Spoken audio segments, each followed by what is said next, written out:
Nepal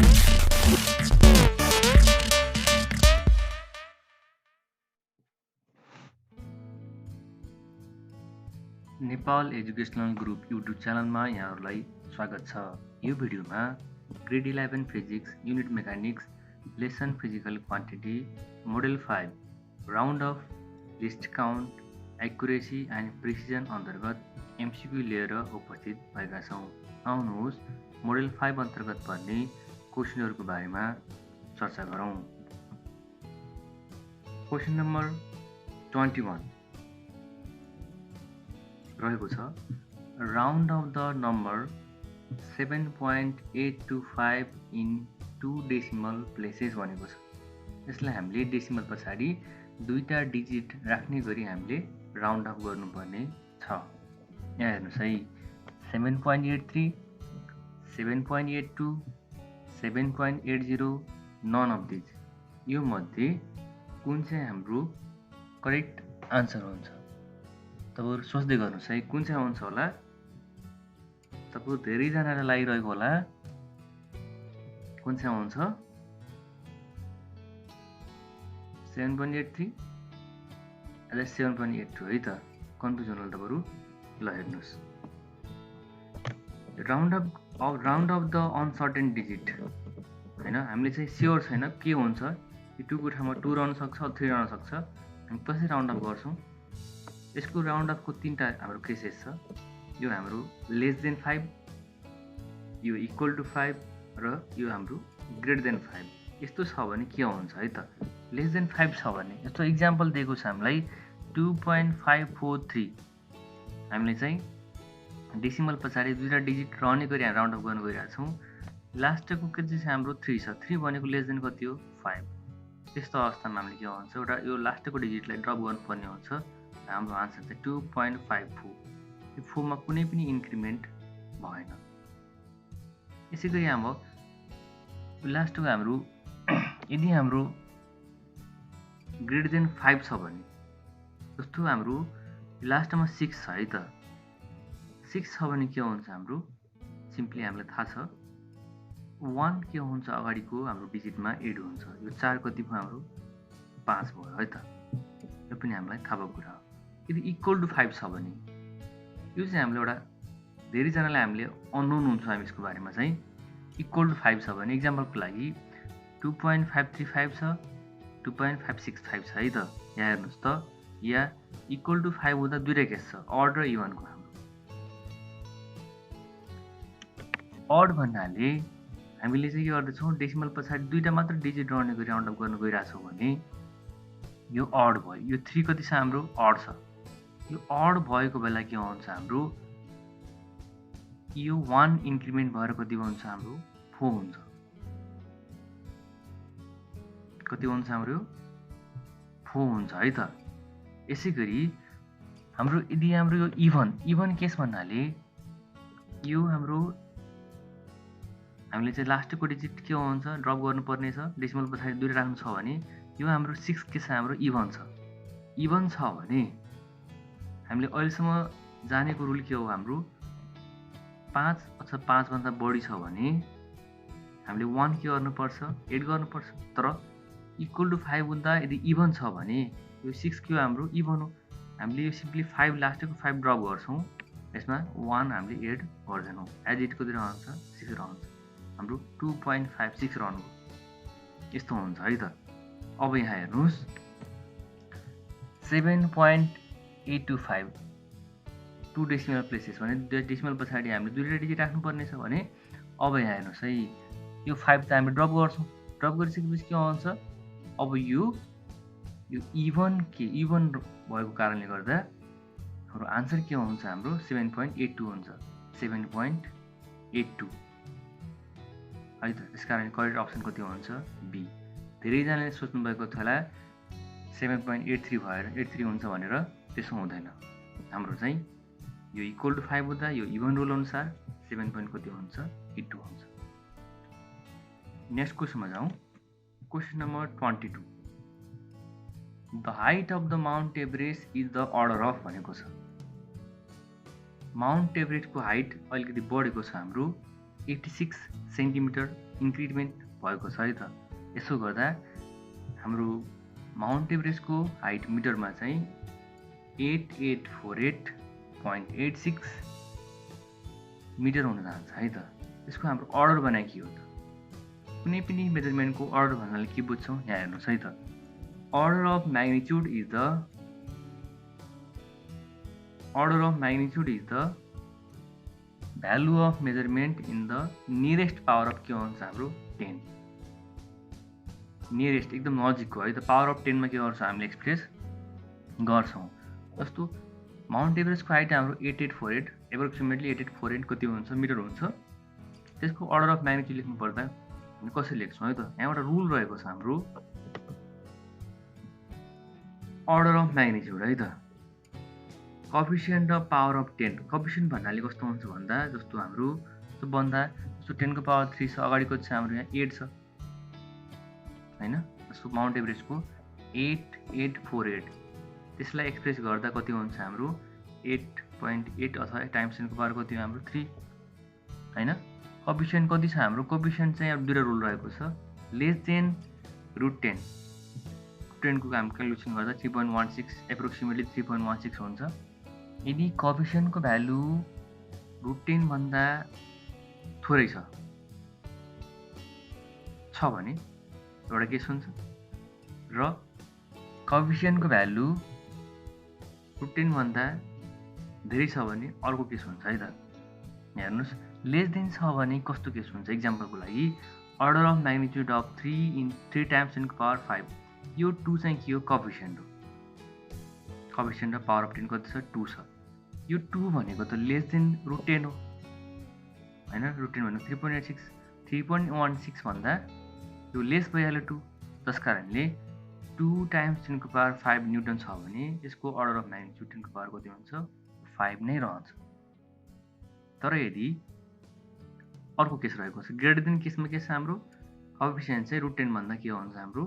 greater छ भने। एक्जाम्पलको लागि एउटा मेजरमेन्ट छ हाम्रो 5 टाइम्स 10 को पावर 5 केजी छ भने यस्तो अवस्थामा यो 5 चाहिँ √10 भन्दा के हो? ग्रेटर हो। यस्तो अवस्थामा अर्डर अफ म्याग्निट्युड यो मेजरमेन्टको कति हुन्छ? 10 को पावर 6 हुन जान्छ।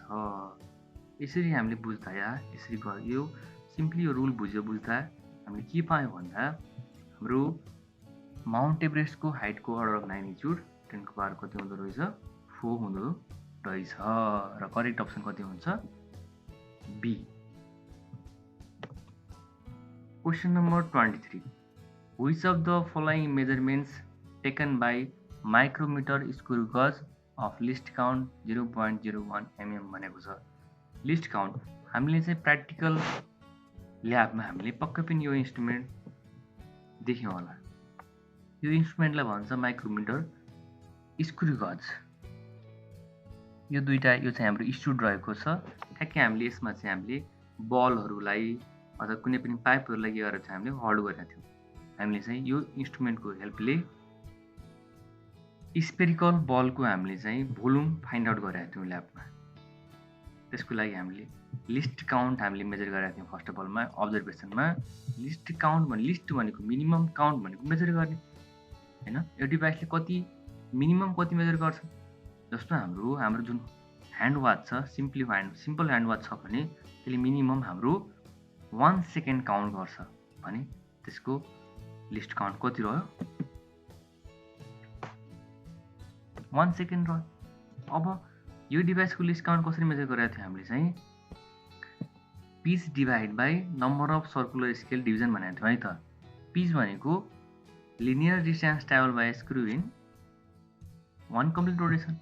1 कम्प्लिट रोटेसन भनेको स्क्रुलाई हामीले यसरी घुमाउँदै गर्दा एकपटक कम्प्लिट रोटेसन गर्दा 1 mm सरेको थियो भने पिच कति यसको 1 mm। र यहाँ अरू number of circular scale division कति छ हाम्रो? 100 टा हुन्छ है त। यहाँ 20 बाट फेरि घुमेर 20 आउँदा कति हुन्छ? 100 बाट सर्कुलर स्केल डिभिजन छ। त्यसरी 1 mm लाई 100 डिभाइड गर्दा कति आउँछ? 0.01 के आउँछ? mm आउँछ। यो हाम्रो list count of micrometre Q हाम्रो स्क्रु गज। क्वेसनले के भनेको छ?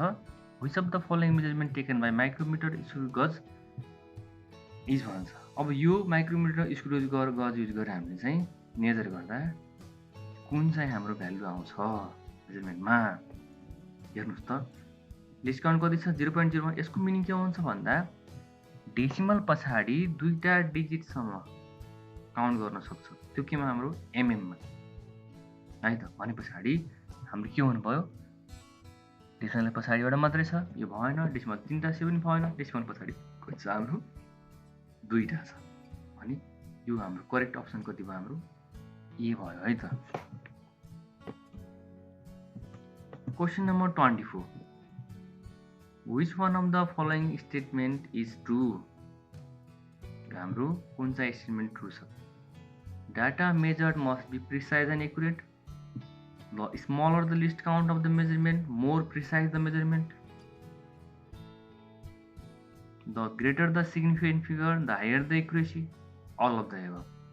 यो बुझ्नुभन्दा पहिला हामीले चाहिँ छोटकरीमा हामीले चाहिँ बुझौँ के हो त प्रिसिजन, के हो त एक्युरेसी। प्रिसिजन भने closeness of different observe value हैन। जस्तो हामीले कुनै एउटा डाटा लियौँ, हामीले प्र्याक्टिकल पनि गरेका थियौँ। एउटै डाटा रिडिङ गर्दा हामीले 5 पटक र 10 पटकसम्म हामीले मेजर गरेका थियौँ हैन। यदि त्यो जस्तो हामीले माइक्रोमिटर स्क्रू युज गरेर हामीले चाहिँ एउटा स्फेरिकल सानो बलको त्यो गुच्छाको डायमिटर फाइन्ड आउट गर्न गइरहेछौँ भने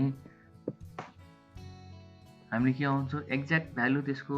यदि हाम्रो 5 cm हो, एक्ज्याक्ट भ्यालु कति हो, ट्रु भ्यालु कति हो 5 cm हो। हामीले चाहिँ 5 पटक मेजर गर्दा डाटाहरू 4.59 4.59 यसरी एकदम नजिक आउँछ भने त्यो डाटालाई के भन्छ हामीले प्रिसाइज डाटा भन्छ। त्यो डाटा भनेको एकदम नजिक क्लोज हुनु पर्यो डाटा। त्यो 5वटा लिएका डाटा मध्ये आपसमा जुन नजिक हुन्छ त्यसलाई हामीले प्रिसिजन भन्छ। यसरी हाम्रो एक्युरेसी भनेको के हुन्छ त्यो मेजर गरेको डाटाहरू यदि हाम्रो एक्ज्याक्ट भ्यालु त कति हाम्रो 5 cm सँग एक्ज्याक्ट मिल्छ भने त्यसलाई के भन्छ हामीले एक्युरेसी भन्छ, त्यसलाई एक्युरेट भन्छ। यसको बारेमा डिटेलमा हामीले चाहिँ थ्योरीमा हामीले चाहिँ यो ग्रुपमा हामीले चाहिँ युट्युब ग्रुपमा पोस्ट गर्नेछौँ। त्यो भिडियोहरुमा तपाईले हेर्नु होला डिटेलमा के हो त प्रिसिजन, के हो त एक्युरेसी। ल हेर्नुस् है, vernier caliper can measure more precisely than के भने हाम्रो सिम्पल रुलर। किनकि हाम्रो लिस्ट काउन्ट कति हुन्छ हाम्रो भर्नियर क्यालिपर 0.01 cm अनि सिम्पल रुलर जुन हाम्रो ज्योमेट्री बक्स रुलर छ त्यसको कति हुन्छ 0.1 cm। त्यो भनेको डेसिमल पछाडि एउटामा डिजिटसम्म काउन्ट गर्न सक्छ, डेसिमल पछाडि कति हुन्छ दुईटा डिजिटसम्म काउन्ट गर्न सक्छ। लिस्ट काउन्ट के हो डाइरेक्ट पो सिग्निफिकेन्ट फिगर हैन। सिग्निफिकेन्ट फिगर भनेको मिनिङफुल फिगर अथवा digit in number. Directly inversely proportional के हुन्छ हाम्रो एक्युरेसी। यसरी गर्दा के हुन्छ भन्दा कुनै पनि डाटा अथवा मेजर गरेको डाटा चाहिँ के हुनुपर्छ प्रिसाइज पनि हुनुपर्छ, एक्युरेट हुनुपर्छ। अप्सन पनि हाम्रो ठीक छ। Smaller the list count more precise the measurement भनेको छ। जति सानो के हो लिस्ट काउन्ट हुन्छ त्यति के हुन्छ मेजरमेन्ट के हुन्छ प्रिसाइज हुन्छ हैन। त्यसमा नजिक के हुन्छ हामीले मेजर गर्न सक्छौँ। जस्तो 0.01 cm भने क्यालिपरको लिस्ट काउन्ट हो हैन। सिम्पल रुलरको कति हो 0.1 cm भने यो 0.01 cm लिस्ट काउन्ट भएको भने क्यालिपरले मेजर गर्यो भने हामीले चाहिँ एकदम क्लोज के डाटा हामीले मेजर गर्न सक्छौँ। भने पछाडि अप्सन बी पनि के हो राइट हो। ग्रेटर द सिग्निफिकेन्ट फिगर जति सिग्निफिकेन्ट भ्यालु बढी हुन्छ एक्युरेट के हाई एक्युरेसी के हुन्छ त्यति नै बढी हुन्छ भन्नुको अर्थ तीनटै करेक्ट छ। त्यसकारणले अप्सन डी के हो अल अफ द अबभ। यो हाम्रो करेक्ट के हो हाम्रो अप्सन हो। ह्याभ फन तपाईहरुको लागि हाम्रो यहाँ स्पेशल क्वेशन रहेको छ। Accuracy of a screw gauge can be increased by taking the large number of observation, having a device free from zero error, increasing the number of circular scale division, increasing the size of के भनेको छ pitch भनेको छ। चारवटा option मध्ये कुन चाहिँ correct हुन्छ कमेन्ट बक्समा आफ्नो विचार राख्नु होला। तपाईहरुको साथ र सहयोगले हामीले चाहिँ यहाँसम्म भिडियोहरू पोस्ट गर्न सफल भएका छौँ। तपाईलाई भिडियो मन पर्यो भने लाइक गर्नु होला, शेयर गर्नु होला, सब्स्क्राइब गर्नु होला र बेल आइकन थिच्नु होला, जसले गर्दा हामीले चाहिँ पोस्ट गरेको भिडियोहरू तपाईहरुले तुरुन्त प्राप्त गर्नु हुनेछ। तपाईहरुको मनमा के जिज्ञासा भए कमेन्ट बक्समा आफ्नो विचार राख्नु होला। यतिन्जेल भिडियो हेरी साथ दिनुभएकोमा यहाँहरुलाई हार्दिक धन्यवाद।